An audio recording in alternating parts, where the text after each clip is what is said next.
Hi guys, જય રામાપીર.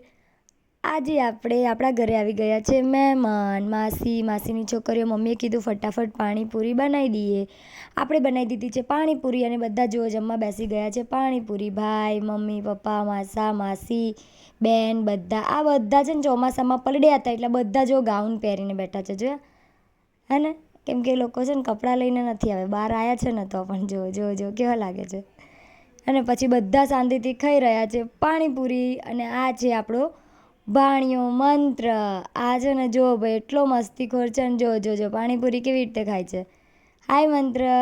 ના, એ તો આપણી સામું જ ના જોવે. એને તો ફટાફટ પાણીપુરી ખાવીને હવે કહે છે કે સોનુને મને આપી દો, હું સોનુને લઈ જાઉં. ભાઈ સોનું ભાગવા જાય છે, સોનું એની જોડે રહેતી નથી. જો સોનુને એ દબાવે છે ને એટલે સોનુને નથી ગમતું અને છતાં પણ એ સોનુની જોડે રહેશે. જો કેવી મસ્તી કરે છે. બાય, હું છું કિંજલ. મળીએ નવા વ્લોગમાં.